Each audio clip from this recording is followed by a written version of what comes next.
You know, they say all Sonic games are created equal, thanks to one site. Well, when you look at this and you look at the rest of the games, you can see that statement is not true.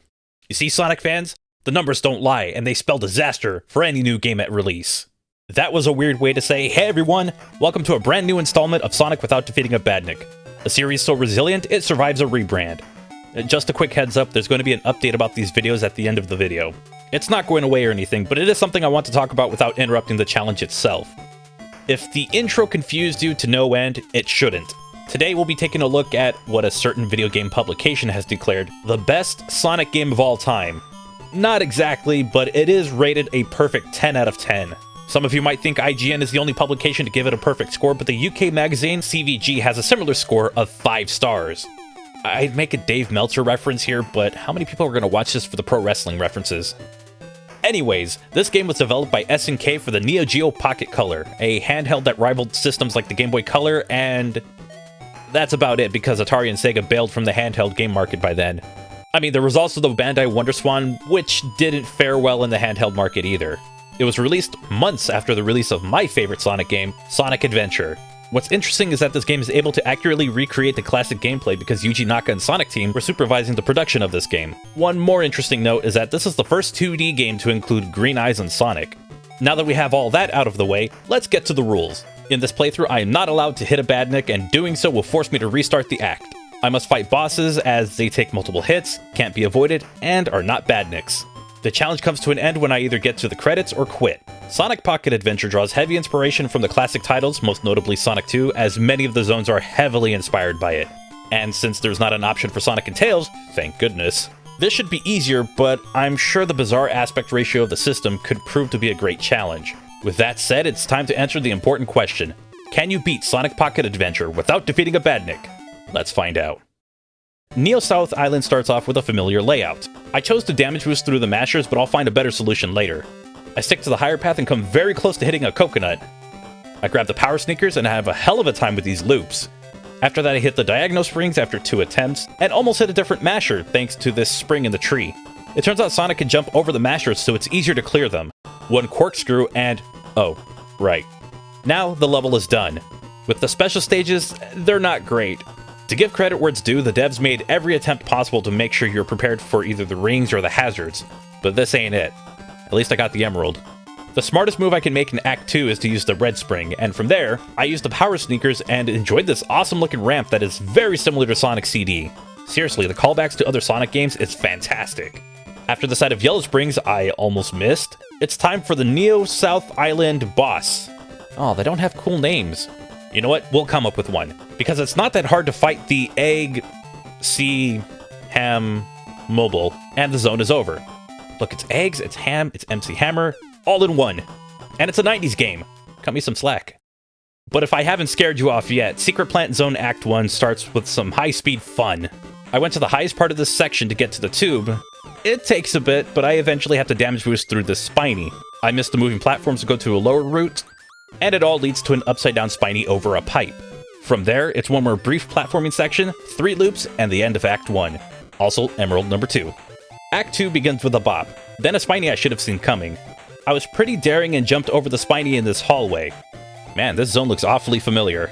I failed dropping onto this shifting bridge and chose to not go into the pipe, only to find out that I actually had to go in there. After I get through the red springs, I get to my toughest challenge, not holding right as I go up a ramp. Then it's probably one of the coolest concepts for a boss. So, with this, you need to use the red and blue platforms to get to Eggman, but the weight of Sonic will cause them to shift. A few hits later, and the tilt and scramble mobile goes down. Look, I know it doesn't tilt, but it's much better than saying the rotate and scramble. Cosmic Casino Act 1. It's shocking to realize how much music from Sonic 3 and Knuckles is in this game, like the majority of it. But honestly, with this one, it fits. Unlike Sonic under this moving block, or on the side of this other one. Anyways, I started by failing to use the flipper properly, which dropped me down. It took some time to get past the next one, but now I've gone through it and one of the areas I was crushed. After a close call, I avoid some spikes to get to the end. I don't even think there was a single Badnik here. Oh, and no emerald this time. Act 2 begins and I'm stuck in a spike. Good start so far. And you know what? Is it alright if I skip this entire act? There isn't a single Badnik in sight. All I've got to say is just play the level and you'll get to the bounce mobile. Look, it's all I can think of at this point. and it's like the DVD logo, we win when he hits the corner. Okay, not really. Eggman will charge at Sonic sometimes. As long as you hit the top half, you'll win. I actually got him caught in the same area, so it was an easy victory for me. Aquatic relics. After waiting for the grounder to get out of the way, we're introduced to the Wisp. They'll follow you above the water, so they're going to be the problem. I didn't want to run the risk of hitting one, so I just ran forward into 2 of them, then plunged into the water. After some damage boosting, I have to be careful to avoid the Chop Chops. They're going to charge at you similar to the Wisps, but a bit faster. Go on the spring thing, avoid the last grounder, and finish Act 1. Act 2 is where things get really interesting. I'm not going to go over every single attempt, but I will show how some of them ended. I rolled into a monitor to hit a Chop Chop, jumped on a slope to hit a Wisp, was killed by an arrow, and drowned. All of my other fails were some variation of those 4. For the attempt that worked, I started by hitting the red spring, to then back up and go on to the other path. The goal is to stay above water for a bit, even nearly slipping off this moving platform. After the red spring, I went through the loop, then phased through the ground somehow? I don't get it either. A little bit further, and I'm fiddling with the slope to get to the checkpoint. And at this section, there's a piece that has 3 platforms moving in a circle. I had an attempt that was really close, but the Wisp and Grounder were the problem. This time I went for broke and tried going through it as fast as I possibly can, avoiding the enemies. It worked, and I'm at the fight against Knuckles. He punches, spin dashes, glides, and has a confusing ass opening. Not like that, okay? I mean, like, the opening in which to attack him. So you can attack him when he's either sitting and doing nothing, but I swear he should be vulnerable if you attack him from above when he glides. This took so many attempts that I managed to get a game over, which means restarting the level. Thank goodness this game has a save feature that takes you to the exact level that you stop at. After so many attempts, we knocked the purple emerald out of him to finish Act 2. Oh look, a cutscene! Dr. Eggman shows up to snag the purple emerald and Knuckles launches his premium travel service. May contain bruising. Sky Chase Zone doesn't have much going on with it. All you need to do is back up when the nebulas drop their projectiles and dodge the Balkarize. The only difference is that the Balkarize are a bit slower, but they'll go up or down diagonally, depending on where Sonic is. Aside from that, there are plenty of rings, making this entire thing a cakewalk. Aerobase Zone starts off like Wing Fortress in Sonic 2. Go forward, backwards, then forward again. This time the cluckers are massive, but dodging them is still pretty easy. What isn't easy is the fire coming out of the exhaust. This time it actually damages Sonic, making platforming a little tricky. There is a series of moving platforms that will eventually lead to a section with 2 cluckers. It's simple to navigate, even with the unnecessary damage boosting. Now it's time for the scary part. There are some platforms that pop in and out, which are actually very forgiving, if it wasn't for the clucker constantly sniping Sonic, as I'm trying to jump on these rotating platforms. After a few attempts, I go on the platforms to move forward. I chose to go to the very top and was flung twice, just so I can avoid everything. Then the wind guides me, but I went through the wrong hole. From there, that's not funny. From there, I questioned the idea of making these thin yellow and black indicators as the ground because I kept falling through it. Out of everything, are you gonna really notice that? Then it's smooth sailing until the boss. Mecha Sonic. Well, actually, let's not get into that again. Mecha Sonic. It's funny how the music no longer fits because it's not as intimidating, thanks to the rings. After that, the act is over. Gigantic Angel Zone. I chose to go on the platform with the spikes to then go through this orange thing. From there I kept climbing to this section with the molten lava. I was almost crushed by this nut when I flew into it, but had to use the lower one to get to a higher platform, which leads me into a checkpoint. Then the conveyor belt leads me into a crush death. Twice. Oh wow, a slicer! From there I run past another slicer, struggle with a bit of platforming and this conveyor belt, and finished Act 1. It's not too bad. Then again, I am lacking a certain fox that was ruining my Sonic 2 playthrough.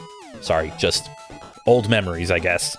Act 2 starts with Sonic falling down, jumping on some blocks, and running past a slicer, since we took the upper path. I didn't let the nut take me all the way to the top, but the route I took had some platforming and some waiting to go over this set of spikes. I sort of just let the level take me forward until I got the power sneakers. Anytime I saw a higher path, I just went for it. There's not a whole lot to mention except for the Astron I saw, because we're now at the boss. I actually didn't understand this one at first, but the idea is to go to the top of the explosion and use that to reach Eggman. What sucked was dying because I got a game over and had to go through the level again. I'll spare you the details of my return, but I did find a shellcracker.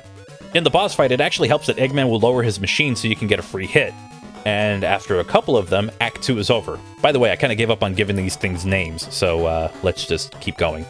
Last Utopia is the final confrontation against Dr. Eggman, and I really don't have much to say because I chose to damage boost the hell out of this fight. The only downside is when he grabs you. Aside from that, he goes down in a few hits to finish the fight. Tails catches Sonic, and that's the game. So, can you beat Sonic Pocket Adventure without defeating a Badnik? Yes. This had to be the easiest time I've ever had with a challenge. Aside from Aquatic relics, there aren't too many Badniks scattered throughout the levels, so it was great to have moments to stop and take a breather. Sonic controls very close to how he does in the Genesis titles, so there wasn't a lot to adjust to. Turning was the only difference, though. It felt like Sonic needed an extra moment to change directions. Aside from that, I think the game isn't too bad. The Sonic 2 influence is all over, but manages to execute it well enough, for how restricted the devs were on the hardware and screen resolution. If you haven't tried it yet, I'd say give it a shot. By the way, I know I didn't go for the emeralds, but the only thing that I didn't get was a true final boss, but whatever. And I think that'll just about do it.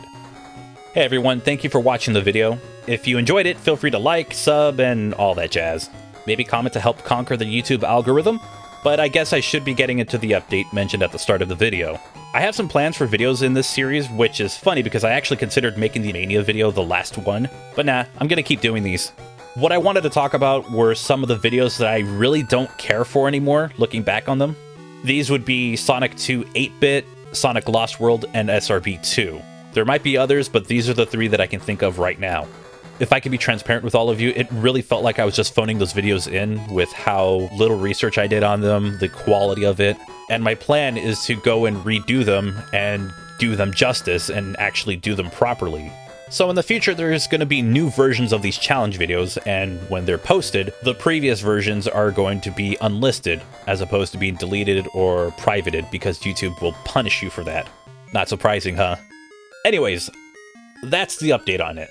For now, I want to thank the channel members and patrons who are supporting the channel with a monthly contribution. The Chaos tier members have their names scrolling across the bottom of the screen, but for the super members, they are Dork in a Hat, Tactical Discord, Martin YT Plays, Ultrasonic Hero, Clifford Longhead, and Ryan Rolfs over on Patreon. If you want to support the channel in a bigger way as well, you can do so with the join button below this video, or you can use the Patreon link in the description. That's patreon.com/GottaBeFrank. You can also find me on Twitter and other social media platforms. Those are all linked down below as well, and you can even find me streaming here on YouTube. With that said, I hope you all have a wonderful and safe day, and I will catch you for the next video. But until then, take care.